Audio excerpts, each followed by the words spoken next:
Captain Murphy here from PiratesAhoy.net. Today we're going to cover some of the silence that you've been hearing for the last couple of months and kind of the lack of videos we've been able to get out. It really has to do with issues we've run into with the CryEngine engine as a service program. One of the biggest things we've been hoping would really advance the game much more rapidly. Turns out it actually has set us back almost to the beginning on every single release. If you hadn't heard about the CryEngine as a service, it was this $9, $10 a month program, still going on. I say was because I think it's in our history. The CryEngine as a service is released through Steam, which allows you to get automatic updates, which is great until you're trying to debug why something's broken between two different builds. So if it worked on 3.6.3, now it's 3.6.4, but it doesn't work, you can't step back to 3.6.3 and figure out what the problem was. It just doesn't work anymore, and now you've got to figure it out.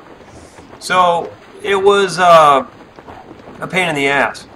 So anyway, one of the things we had an issue with is all the sounds broke in the engine, and that was detailed in one of my previous videos. It turns out that with the WY's system there were a lot of issues, and there still are a lot of issues. And if you change any files inside of the directory structure that relate to any of the game assets, you're looking at about a 50-50 chance that it just completely breaks all assets in the game, and all sounds just stop working. So we got kind of tired of dealing with that. The other thing we've kind of run into is animation stopped working. So on our ships, when you would try to open the gun ports wouldn't open anymore because the animations completely stopped. And that was an issue between Maya and the export system. And when we tried to export the objects through a couple of test versions, through several other modeling softwares, we still couldn't get it to work. For some reason, the CryEngine animation and CGA model system is just it's broken right now, and there's no end in sight. We've also kind of gotten tired of the fact that the DLLs, whenever you modify a DLL, if a new version of the code comes out, because it updates the rest of the engine, it then has to recompile your DLL, which is not a problem. Normally all you would do is just take your source code, put it on top of your existing build, and then make sure that your Git repository is actually a branch, find out what the difference between the core and the branch is, and then do a merge, find out your changed files. Well, about half the time that this happened, after rebuilding again, it would break the game. And it would take the better part of 20-30 hours to figure out what was breaking the game and why it was breaking it. So in the last 2 months, I've lost about 220 hours to just random broken game stuff, and that is a little hard to swallow for a game engine.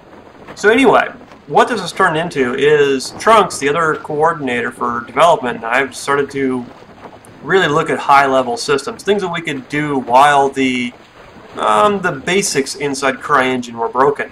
And so we decided we were going to go ahead and do nations and states, dialogue system, quest system, your basic character controllers or character systems, so that way you can generate a character that has skills and stats, things like that. And just figure we'd hit some of the high-level items and build a lot of these base classes that were going to be inherited throughout the game. But because we couldn't compile inside of CryEngine, because about 90% of the time it didn't work, we decided we were going to switch an engine in order to do it, and figured that, considering that C# and C++ are fairly close, and we can probably translate a lot of it over fairly easily once CryEngine was stabilized, we picked Unity. One of the reasons that we picked Unity for our testing was that not only is Naval Action and Black Wake, both very nice games that are out right now, I believe in betas, they're both in Unity as well. But there are a lot of other games that embody what we wanted that are written in Unity. And there are a lot of systems already pre-written out there that we could take a look at and figure out if we couldn't replicate inside of CryEngine. So within 2 weeks, as we finally got tired of dealing with the problems in CryEngine, we decided about 2 weeks ago that we would just look at doing something in Unity. And so what I'm going to do is I'm going to kind of walk you around. This is the actual game in Unity.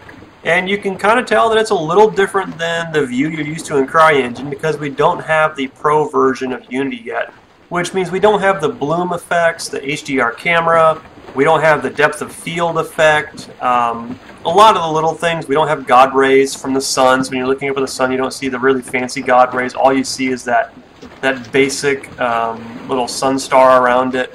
So we don't have any of the really fancy effects. And that'll come with a later release, but right now we were more concerned about mechanical and just basic game framework. So anyway, in 2 weeks, we decided after a little bit of a trial period here that we're going to drop CryEngine altogether. And I know that's going to come as kind of a shock to a lot of you because we were very big proponents of CryEngine from the very beginning. It just turns out that in less time, we've been able to accomplish more in Unity and reach a much better level of understanding of the engine and the code base altogether than we've had in the better part of a year for the CryEngine system. So what I'll do is I'll just kind of wander around and I'll just point out some of the little stuff that we've gotten in the last couple of weeks here and just kind of give you an idea that what we're trying to accomplish here is a lot easier. The first thing you'll notice is this is the St. Albans. This is the Albans that we use for all of our testing, and it's the same model we've been using since day one. And it is a dream to import. It took us 2.5 weeks to get the Albans to import correctly into CryEngine. It took us about a day just of kind of going back and forth, and it really was just getting a couple of little details ironed out. And what I've written is an ability for these ships to be brought in as an FBX.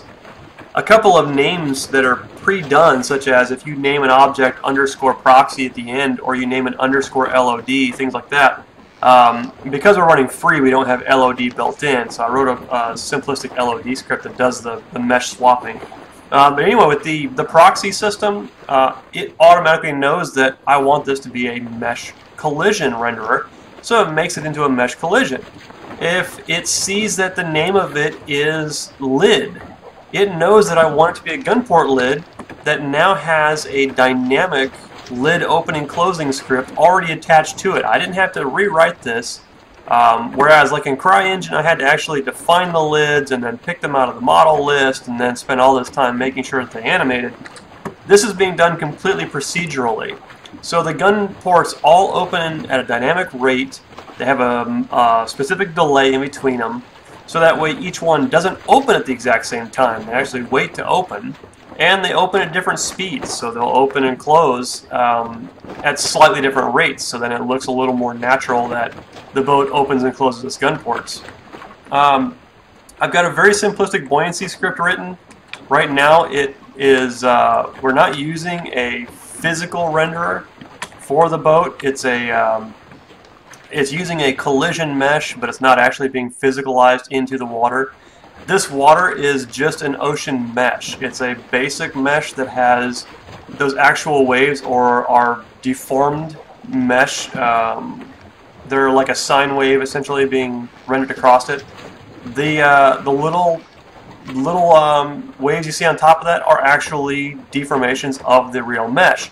As it gets further and further away, it turns more into an effect based off of the texture that's applied to it, but close in, these are actually the waves themselves. That's the actual mesh of the water. You can see that you can see a little like the line out there in the water. That's actually where there is or is not terrain under us. So that shows that we've got an alpha for the water, which means it's a little more clear in certain spots. So that's been working out pretty well. All of our collision meshes are highly detailed. So everything is working pretty well wherever we've got a collision mesh. My camera controller is a short camera controller, so I can get the guy up into and around all the objects that are on the boat that you normally wouldn't be able to fit under like these. So when I go under certain things, it just allows me to go. And this is going to be dependent upon the vessel. So what we'll do is when you get on a vessel, it'll adjust your camera controller to automatically adjust for that model. That way it's you're not having to make sure the model fits the camera controller, we'll just make the camera controller fit the model. Just a kind of a trick we're going to be doing. But as you can see, I mean, the model is all there. All the stairs work. The controller allows you to get in and around everything. The sails are still static right now. We're going to have to write a little less expensive cloth renderer. We've got one up there as an interactive cloth object, and as you can see, it's a little odd. Things will get stuck on it, the meshes will get stuck, things like that. It's not really that good. You can see the flag back there. It's a little low detail, doesn't receive shadows yet. That's one of our shader issues. But there's a few things that need some work. Nothing is really major though. But you can see that we've got everything from the CryEngine is pretty much working in here as far as the boats go. I mean, we've got some basic buoyancy. It's not quite as advanced as the other ones are, but it's working. It's on its way there. I've got some cannons that are going to be getting done this week that are going to be imported, and pretty much we're looking at having a working vessel by probably the end of this next week, along with actual motion. So when you put the vessel into a direction, it'll actually respond to a wind object, which is being created by Trunks. He's developing a dynamic weather system, and we've also got time able to pass. We've got the time scaling already working, so you can speed up and slow down time, and it includes the physical interactions of things as well. So a lot of this has already been done. This is only within 2 weeks, which is pretty impressive if you ask me.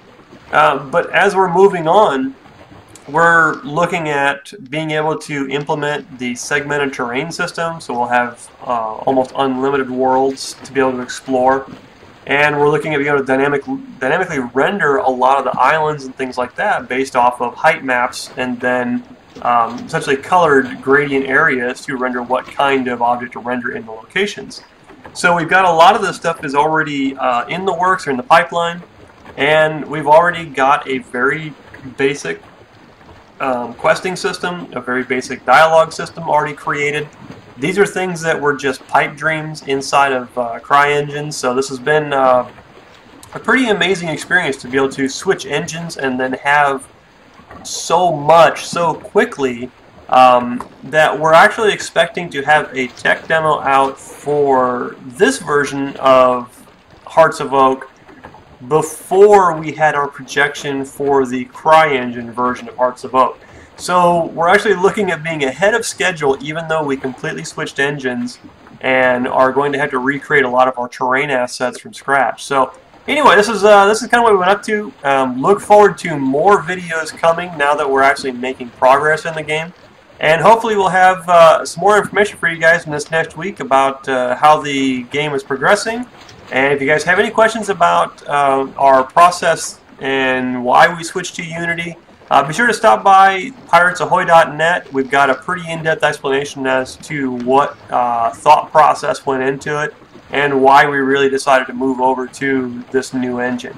So hopefully you guys enjoy it, and we'll try to get you guys up to date, and hopefully we'll have a demo out for you guys to wander around the Albus before too long. Thanks.